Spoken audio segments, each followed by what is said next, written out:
अस्सलाम वालेकुम एवरीवन। आज की क्लास में हम लोग मॉडल पेपर क्वेश्चन नंबर 1 को डिस्कस करेंगे जो कि प्रोग्रामिंग से रिलेटेड है। और इसके टू पार्ट्स हैं।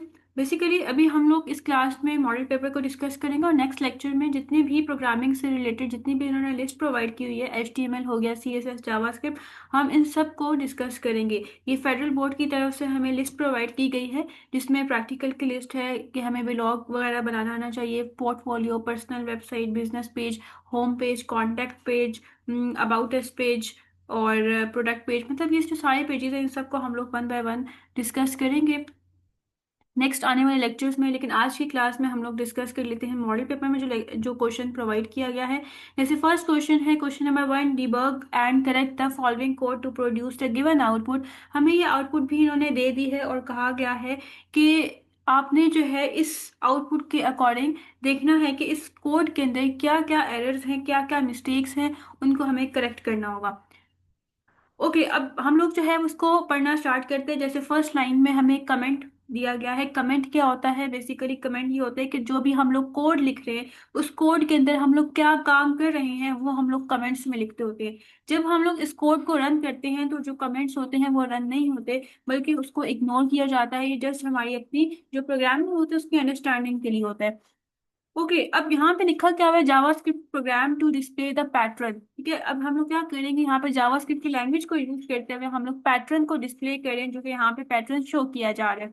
उसके बाद यहाँ पे क्या है, सेकंड हमें कमेंट दिया गया है, डिफाइन द नंबर ऑफ रोज, कि कितनी नंबर ऑफ रोज होनी चाहिए। जैसे यहाँ पे कितनी रोज है, row number 1, row number 2, row number 3, row number 4, total 4 rows हमें आउटपुट में नजर आ रही है। ओके, अब हमें देखना है कि क्या मिस्टेक इसके अंदर है। जैसे यहाँ पे लेट लेट हम लोग क्यों यूज करते हैं? लेट एक कीवर्ड है कि जब भी हमें कोई वेरिएबल बनाना होता है तो उसके लिए हम लोग लेट कीवर्ड यूज कर रहे होते हैं। अब यहाँ पे मिस्टेक ये है कि जो वेरिएबल बना रहे होते हैं वो वर्ड्स होते हैं, कोई भी वर्ड हो सकता है। जैसे यहाँ पे आपको रो नजर आए, ये वर्ड है। ये बेसिकली यहाँ पे हम लोग वेरिएबल बना रहे हैं, लेकिन यहाँ पे जिसका सेंटेक्स है, लिखने का तरीका वो गलत है। हमें किस तरह से लिखना होता है? Let rows equal to 4। Basically ये हम लोगों ने एक रो नाम का वेरिएबल बनाया है और उसको हम लोगों ने वैल्यू असाइन कर दी है 4। इस वेरिएबल के अंदर हम लोगों ने 4 वैल्यू को स्टोर करवा दी, तो इसका ये सेंटेक्स होता है। ये सेंटेक्स गलत है। पहले हमें रो लिखना पड़ेगा, उसके बाद इक्वल टू एंड देन हम लोगों ने 4 लिखना होगा। फर्स्ट मिस्टेक तो हमने फाइंड आउट कर लिया है। अब नेक्स्ट हमारे पास फिर कमेंट है। कमेंट के अंदर क्या लिखा हुआ है? Outer loop for each row. ठीक है, ये आउटर लूप हम लोगों ने यूज किया है हर रो के लिए। लूप का क्या पर्पज होता है? जब भी कोई भी काम हम लोगों ने रिपीटेडली करना होता है, बार बार करना होता है, तो उसके लिए फिर हम लोग लूप का यूज कर रहे होते हैं। अब देखिए, जैसे यहाँ पे फॉर लूप हमने यूज किया, late I equal two rows. फिर हम लोगों ने एक आई नाम का जो है वेरिएबल बना लिया और उसको हम लोगों ने वैल्यू असाइन कर दी है रोज। रोज क्या मतलब है इसका? रोज की जो भी वैल्यू थी, जैसे स्टार्टिंग में हम लोगों ने इनिशियलाइज करवाई थी 4। ठीक है, रोज की 4 वैल्यू है, तो इसका मतलब है कि आई किसकी इक्वल है? 4 के इक्वल है। अब उसके बाद हम लोगों ने यहाँ पे कंडीशन यूज की है। कंडीशन हम लोग इसलिए यूज करते हैं कि ताकि हमें पता चल सके कि हमें कितनी दफा लूप रिपीट करवाना है, कितनी दफा लूप को यूज करना है, कितनी दफा लूप जो है वो चलेगा। तो I equal to less than 0। आई की क्या वैल्यू है? आई की वैल्यू 4 है। जैसे हम लोगों ने यहाँ पे कह दिया कि रोज की वैल्यू 4 थी, तो रोज की जो वैल्यू थी वो हमने आई को असाइन कर दी। इट्स मीन अब आई की वैल्यू 4 है। आई की वैल्यू 4 है, पर हम लोगों ने कंडीशन यूज की है आई लेस देन 4 होगा, आई सॉरी 0 होगा। अब देखिए, हमें देखना है कि कितनी दफा लूप चलेगा। कंडीशन के थ्रू हमें पता चल रहा है कि कितनी दफा लूप चलेगा, कितनी दफा जो है लूप के अंदर जो कुछ लिखा है वो प्रिंट होगा। तो यहाँ पे आई है 4, 4 इज लेस देन 0। क्या जो है वो 4 लेस देन 0 है? ऐसा तो नहीं होता, 4 लेस देन 0 नहीं होता। तो यहीं पे कंडीशन गलत हो गई है। तो ये जो कर्ली ब्रैकेट के अंदर जितना कुछ लिखा हुआ है ये इसको इग्नोर कर देगा, ये एग्जीक्यूट नहीं होगा।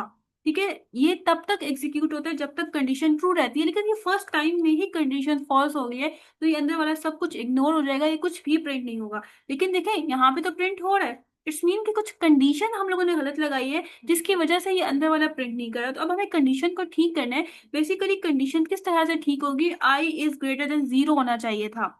ठीक है, क्यों? क्योंकि देखिए फर्स्ट टाइम आई की वैल्यू 4 होगी, 4 इज ग्रेटर देन 0। अब कंडीशन ट्रू होगी, तब जाके जो भी कुछ अंदर लिखा होगा वो एग्जीक्यूट होगा। इसलिए सेकंड मिस्टेक हम लोगों ने फाइंड आउट कर ली है कि ये आई इज ग्रेटर देन 0 होना चाहिए। ये क्या चीज होती है? ये बेसिकली इसको हम लोग डिक्रीमेंट ऑपरेटर बोलते हैं। ये डिक्रीमेंट ऑपरेटर है कि जब फर्स्ट टाइम लूप चलेगा, उसके बाद जब सेकंड टाइम लूप चलेगा, तो जो आई की वैल्यू थी, जैसे फर्स्ट टाइम 4 थी, लेकिन जब सेकंड टाइम लूप चलेगा तो आई की वैल्यू 3 हो जाएगी इस माइनस माइनस की वजह से।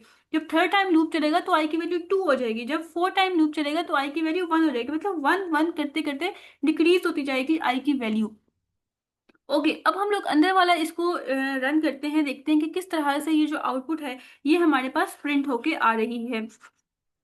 ये देखिए, यहाँ पे मैंने इसका साथ साथ सोल्यूशन भी लिखा है कि क्या क्या मिस्टेक हम लोग फाइंड आउट करते जा रहे हैं। जैसे हम लोग जो है वो दो मिस्टेक्स फाइंड आउट कर चुके हैं, एक ये मिस्टेक और एक ये हम लोग मिस्टेक फाइंड आउट कर चुके हैं। ओके, अब हम आगे इसको रन करते हैं। अब जब यहाँ पे क्या है कि आई की वैल्यू हमारे पास 4 है, और हम लोगों ने इसको ठीक भी कर दिया कि आई इज ग्रेटर देन 0 होना चाहिए।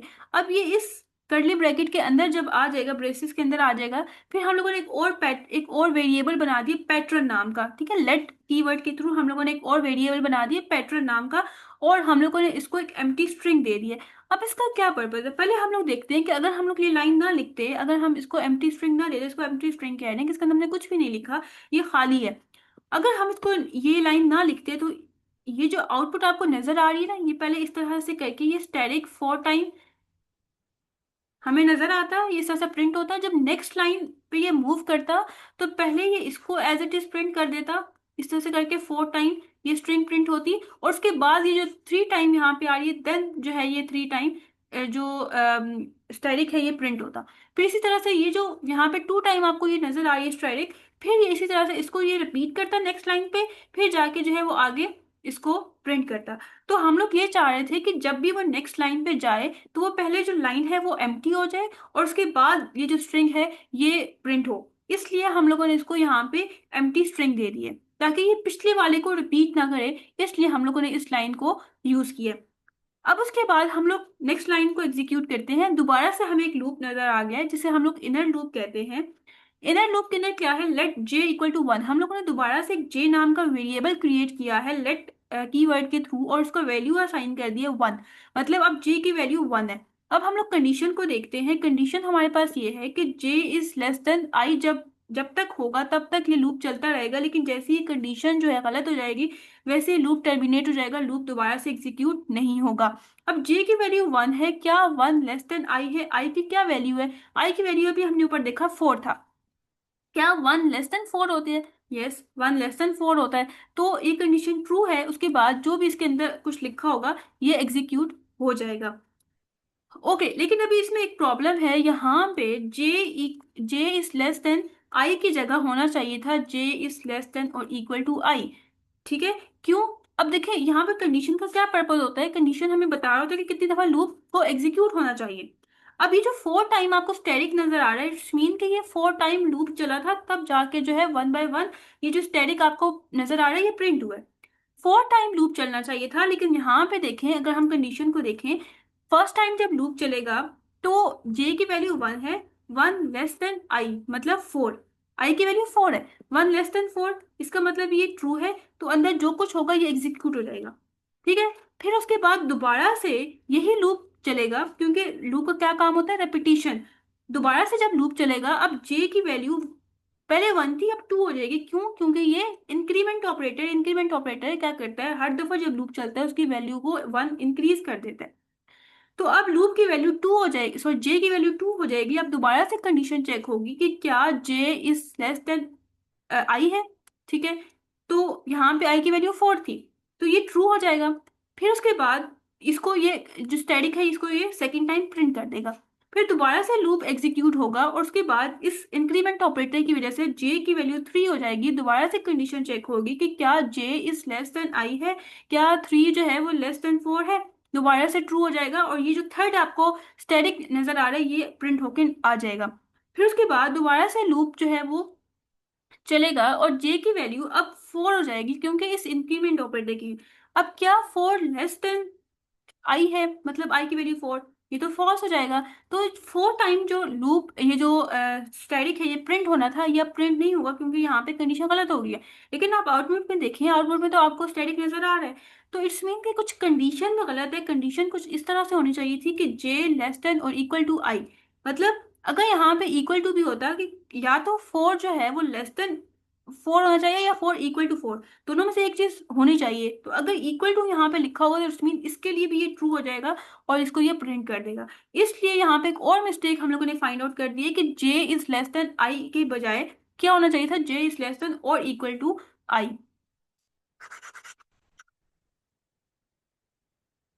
ओके, अब देखिए यहाँ पे ये जो है ये फोर टाइम ये वाली लाइन प्रिंट हो जाएगी।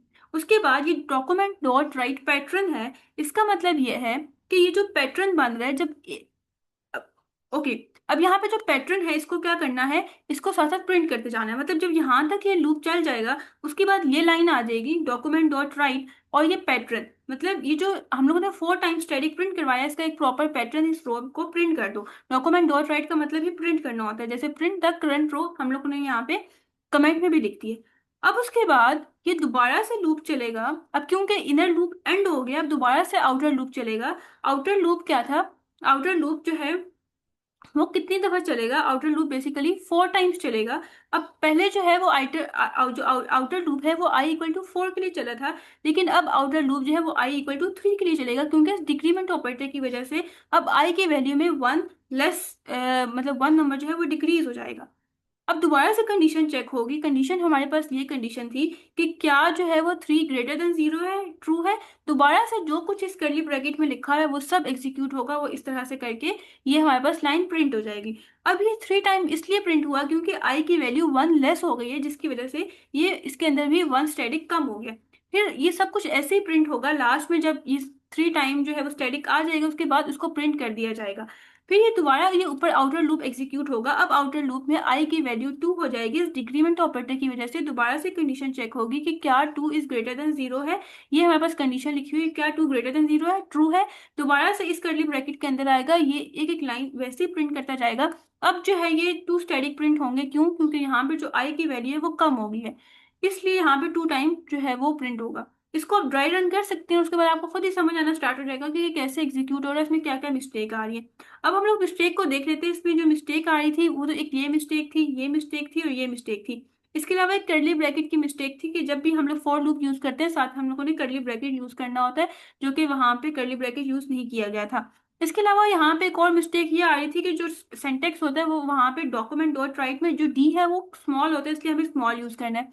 प्लस उसमें एक और चीज आ रही थी कि पैटर्न, ठीक है। अब यहाँ पे पैटर्न प्लस अब हम लोगों ने एक और चीज यहाँ पे यूज कर दिया, एक टैग यूज कर दिया break a tag. Break a tag इसलिए होता है कि जब हम लोग एक लाइन प्रिंट कर लें तो उसके बाद जो कुछ है वो नेक्स्ट लाइन पे शिफ्ट हो जाए, इसके आगे हमें नजर ना आए। तो इसलिए हम लोग ब्रेक अ टैग यूज करेंगे। जब एक दफा जब इनर लूप चलेगा और ये जो हमारे पास स्टैटिक की लाइन है ये प्रिंट हो जाएगी, तो उसके बाद जब दोबारा से लूप चले तो वो वहां पे जो जितने भी स्टैटिक हमें नजर आए तो वो नेक्स्ट लाइन पे आए। इसी तरह से फिर नेक्स्ट लाइन पे मूव कर जाइए। नेक्स्ट लाइन पे मूव करने के लिए हम लोग ब्रेक का टैग यूज करते हैं, इसलिए हम लोगों ने यहाँ पे ब्रेक का टैग यूज किया है।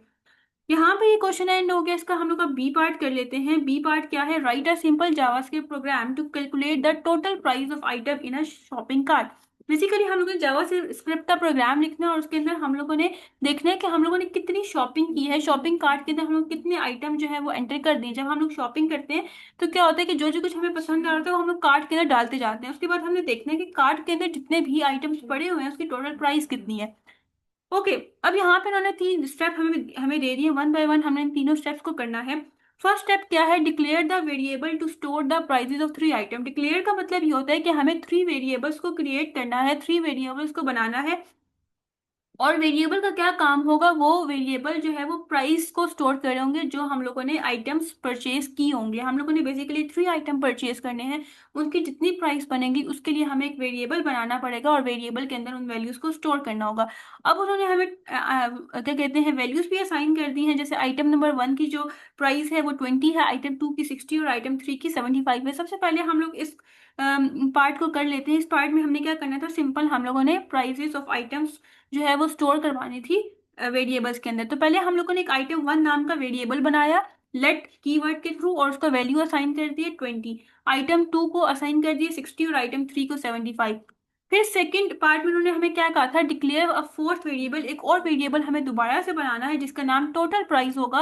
और टोटल प्राइस के अंदर हम लोग कौन सी वैल्यू स्टोर करेंगे कि जब जो हम लोगों ने 3 आइटम्स परचेज किए हैं उनकी जितनी प्राइस बन रही होगी उनको हम लोग ऐड करेंगे, और ऐड करने के बाद उस वैल्यू को हम लोग कहाँ पे स्टोर कर देंगे, जो हम लोग एक नया वेरिएबल बनाएंगे टोटल प्राइस के नाम से, उसके अंदर हम लोग स्टोर कर देंगे। ओके, पहले हम लोग इसको सॉल्व कर लेते हैं।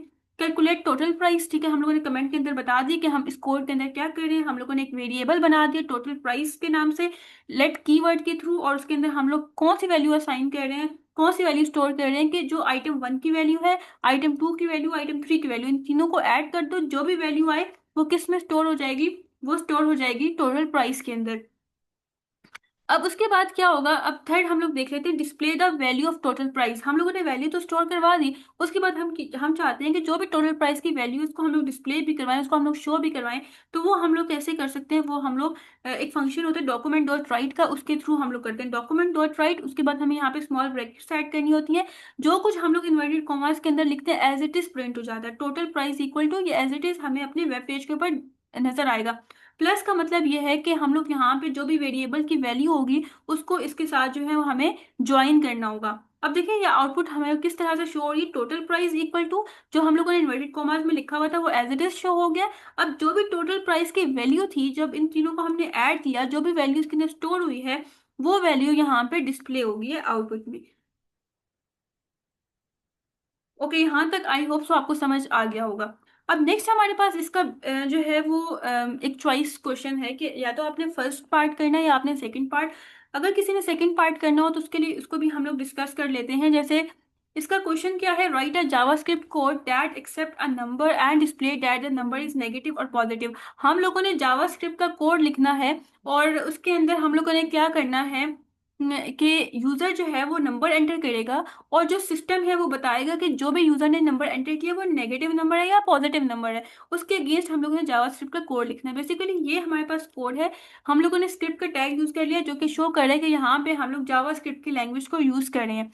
अब यहाँ पे हम लोग क्या कर रहे हैं, एक वेरिएबल बना रहे हैं जिसके अंदर हम लोगों ने वैल्यू स्टोर करनी है। वो वैल्यू जो यूजर एंटर करेगा, जो यूजर नंबर एंटर करेगा, वो जो नंबर होगा वो इस वेरिएबल के अंदर स्टोर हो जाएगा। नंबर नाम का हमने एक वेरिएबल बना दिया। अब यहाँ पे हम लोग एक फंक्शन यूज कर रहे हैं प्रॉम्प्ट नाम का। प्रॉम्प्ट का फंक्शन हम लोग तब यूज करते हैं जब हम लोग चाहते हैं कि यूजर कोई ना कोई वैल्यू एंटर करे। तो अब हम लोगों ने प्रॉम्प्ट नाम का फंक्शन बना दिया और उसके अंदर हमने लिख दिया एंटर अ नंबर। जो यूजर होगा उसको ये स्टेटमेंट नजर आएगी एंटर अ नंबर, और वो क्या करेगा, नंबर एंटर कर देगा। अब जो भी वो नंबर एंटर करेगा उसके बाद हम लोग यहाँ पे कंडीशन यूज करें, इफ कंडीशन, कि जो भी नंबर यूजर ने एंटर किया क्या वो ग्रेटर देन या इक्वल टू जीरो है, कि या तो उसने 2 3 4 इस तरह से कोई नंबर एंटर किया या जीरो एंटर किया। अगर उसने नंबर ऐसा नंबर एंटर किया जो कि जीरो से बड़ा हुआ या जीरो के इक्वल हुआ, तो हमारे पास क्या वेब पेज के ऊपर डिस्प्ले हो जाए, क्या आउटपुट पर डिस्प्ले हो जाए, document dot right the number is positive. Basically हम लोग ये जो फंक्शन यूज करते हैं डॉक्यूमेंट डॉट राइट का, जब भी हमने कुछ प्रिंट करवाना होता है तब हम लोग इसको यूज कर रहे होते हैं। अब क्या प्रिंट होके आ जाएगा, number is positive in case उसने जो है वो ऐसा नंबर एंटर कर दिया जो स्मॉलर देन जीरो था। मतलब एल्स के केस में अगर ये चीज फॉल्स हो गई है, ऐसा कोई नंबर एंटर नहीं किया कि जो ग्रेटर देन या इक्वल टू जीरो है, तो फिर क्या प्रिंट होके आए, द नंबर इज नेगेटिव, कि नंबर जो है वो नेगेटिव है। ठीक है, देखिए जो भी जीरो से बड़ा नंबर होता है वो पॉजिटिव होता है, जो जीरो से छोटा होता है तो नेगेटिव होता है। तो उसके लिए फिर हम लोगों ने लॉजिक बना दिया। अब इसी का बी पार्ट हम लोग देख लेते हैं। बी पार्ट में हमें दोबारा से एक कोड दिया गया है जो कि जावास्क्रिप्ट लैंग्वेज में है, और यहाँ पे एक फंक्शन बनाया गया है डिस्प्ले सीरीज के नाम से। और इसके अंदर क्या लिखा हुआ है, इसके अंदर हम लोग एक स्टार्ट नाम का वेरिएबल बना रहे हैं। कांस्टेंट भी एक क्या चीज होती है, कॉन्स्ट हम लोग यूज कर रहे होते हैं जब हमने कोई वेरिएबल बनाना होता है। इससे पहले जो कुछ हम लोग पढ़ते आ रहे हैं उसके लिए हम लोगों ने लेट यूज किया था। अब हम कॉन्स्ट यूज करें, जो मर्जी आपने यूज करना है आप कर सकते हैं। तो यहाँ पे भी हम लोग वेरिएबल बना रहे हैं कॉन्स्ट कीवर्ड को यूज करते हुए, और हमारे हम लोग वैल्यू असाइन कर रहे हैं स्टार्ट को 1। ठीक है, मतलब स्टार्ट की वैल्यू क्या है, 1। एक और हम लोग वेरिएबल बना रहे हैं स्टेप नाम का, जिसको हम लोग वैल्यू असाइन कर रहे हैं 2। यहाँ पे हम लोग एक और वेरिएबल बना रहे हैं लेंथ नाम का, जिसको हम लोगों ने वैल्यू असाइन कर दी है 10। अब देखिए यहाँ पे, यहाँ तक तो हो गया, हम लोगों ने वेरिएबल्स बना दिए, उनको वैल्यू असाइन कर दी। एक और हम लोग वेरिएबल बना रहे हैं सीरीज का नाम का। ठीक है, और उसको हम लोग एक जो एम्प्टी एरे है वो हम लोगों ने प्रोवाइड कर दिया, मतलब इसके अंदर अभी कोई वैल्यू नहीं है, इसके अंदर वैल्यूज अभी आएंगी। उसके बाद हम लोग लूप स्टार्ट कर रहे हैं। लूप बेसिकली हम लोग इसलिए यूज करते हैं जब हम लोगों ने कोई भी काम, सेम काम हम लोगों ने बार बार करना होता है। तो यहाँ पे हम लोग एक वेरिएबल बना रहे हैं आई नाम का, जिसको हमने वैल्यू असाइन कर दी है 0, और हम लोग कंडीशन यूज करें। कंडीशन हम लोगों ने इसलिए यूज करना होता है जो कि कंडीशन बताती है कि ये लूप कितने टाइम रन होगा, कितने टाइम एग्जीक्यूट होगा। इस कर्ली ब्रैकेट के अंदर जो कुछ लिखा हुआ है कितने टाइम जो है वो सेम टाइम ये चीज है प्रिंट करता जाएगा, कितने टाइम ये रन होगा। तो आई की वैल्यू हमारे पास 0 है। ये कह रहे हैं कि जो ये लूप है ये कितने टाइम चलेगा, 0 less than length time. Length की क्या वैल्यू है, 10। मतलब जब तक जो आई की वैल्यू है वो 10 नहीं हो जाती, मतलब अभी तो 0 है, लेकिन जब तक 10 नहीं हो जाती तब तक ये लूप चलता जाएगा। ठीक है, अब फर्स्ट टाइम आई की वैल्यू हमारे पास 0 है, तो ये कंडीशन ट्रू हो गया, 0 जो है वो लेस देन 10 होता है। उसके बाद इसके अंदर कर्ली ब्रैकेट के अंदर जो कुछ लिखा हुआ है ये एग्जीक्यूट हो जाएगा। अब ये कैसे एग्जीक्यूट होगा, सीरीज डॉट पुश, मतलब ये जो सीरीज नाम का वेरिएबल है इसके अंदर वैल्यू को पुश कर दो, इस एरे के अंदर वैल्यू को पुश कर दो। किस वैल्यू को, जो इस ब्रैकेट के अंदर लिखी हुई है। अब ब्रैकेट के अंदर क्या लिखा हुआ है, स्टार्ट। स्टार्ट की क्या वैल्यू, 1। 1 वैल्यू है, मतलब यहाँ पे 1 आ जाएगा। प्लस आई की क्या वैल्यू है, आई की वैल्यू अभी हमने देखी 0 है, 0। ठीक है, 1 प्लस 0 1 हो गया। इसको हमने मल्टीप्लाई करना है, ये बेसिकली मल्टीप्लाई का साइन है, यहाँ पे स्टैटिक मल्टीप्लाई के लिए यूज होता है। स्टेप, स्टेप की क्या वैल्यू है, 2 वैल्यू है। यहाँ पे 2 आ गया, 1 मल्टीप्लाई 2 कितना होता है यहाँ पे। यहाँ पे देखिए, अगर हम लोग यहाँ पे, सॉरी, स्टेप की वैल्यू हमारे पास क्या है, 2 है। तो यहाँ पे अगर हम लोग देखें 1, ठीक है, यहाँ पे स्टार्ट 1 है, प्लस आई की वैल्यू 0 है, मल्टीप्लाई 2। पहले हमारे पास मल्टीप्लाई का फंक्शन परफॉर्म होता है, 0 मल्टीप्लाई 2 0, प्लस 1 आ गया, तो 1 प्लस 0 कितना होता है, 1। मतलब इसकी क्या वैल्यू बनी, इसकी वैल्यू 1 हो गई है। तो अब इस एरे के अंदर क्या वैल्यू जानी चाहिए, 1 वैल्यू जानी चाहिए। उसके बाद फिर ये नेक्स्ट लाइन प्रिंट होगी, document dot gate element by ID output dot inner text. इसका मतलब ये है कि इस सीरीज के अंदर जो भी हम लोगों ने वैल्यू लिख दी है उसके बाद कोमा आ जाना चाहिए। क्यों, क्योंकि यहाँ पे सीरीज डॉट ज्वाइन, यहाँ पे कोमा लिखा हुआ है। इसका मतलब ये कि जो कुछ लिखा हुआ है इसके साथ जो कोमा है उसको ज्वाइन कर दो। तो इसलिए हम लोगों ने इस लाइन को लिखा है, इस लाइन का ये पर्पज है। साथ साथ मैंने यहाँ पे ड्राई रन भी किया है कि इस तरह से कैलकुलेशन परफॉर्म होती जाएगी, आंसर आता जाएगा, और वो आंसर सीरीज के अंदर स्टोर होता जाएगा। जैसे फर्स्ट टाइम 1 स्टोर हो गया, अब ये दोबारा से लूप चलेगा। अब इस इंक्रीमेंट ऑपरेटर की वजह से, आई प्लस प्लस की वजह से, अब आई की वैल्यू क्या हो जाएगी, 1। ठीक है, और इसके अंदर दोबारा ये अब कंडीशन चेक होगी कि क्या 1 लेस देन 10 है। ठीक है, तो ये भी ट्रू है, तो दोबारा से जो ब्रेसिस के अंदर, मतलब जो कर्ली ब्रैकेट के अंदर लिखा हुआ है इसको दोबारा से एग्जीक्यूट किया जाएगा। राइट, तो अब देखें यहाँ पे क्या लिखा है, स्टार्ट। स्टार्ट की क्या वैल्यू है, 1, प्लस आई की क्या वैल्यू है, 1, मल्टीप्लाई स्टेप की क्या वैल्यू है, 2।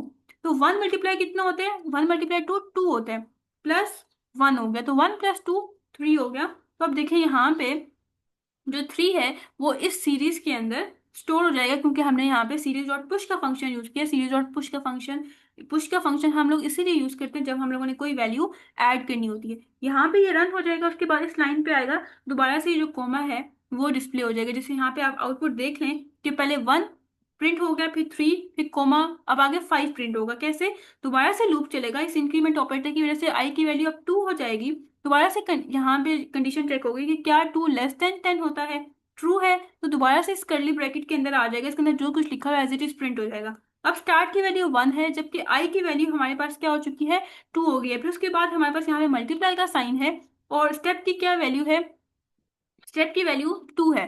तो 2 मल्टीप्लाई 2 4 होता है, प्लस 1 हो गया, ये कितना होता है, 4 प्लस 1 5 होता है। तो यहाँ पे आउटपुट में देखें 5 प्रिंट हो गया। तो इस तरह से करके हम लोग ड्राई रन करते हैं और हमारे पास जो है आउटपुट इस तरह से आ जाती है। तो अगर हमारे पास ये क्वेश्चन आ जाए कि हमें कोड दिया गया और उसकी आउटपुट लिखनी है, तो इस तरह से करके हम लोग आउटपुट लिख सकते हैं। 1 बाय 1 हम लोग हर चीज़ को एग्जीक्यूट करेंगे और उसकी आउटपुट लिखेंगे। इस तरह से करके हमें इसको सॉल्व करना होगा। आई होप सो आज का लेक्चर आपको समझ आया होगा। इंशाल्लाह नेक्स्ट लेक्चर में हम लोग क्वेश्चन नंबर 2 को डिस्कस करेंगे।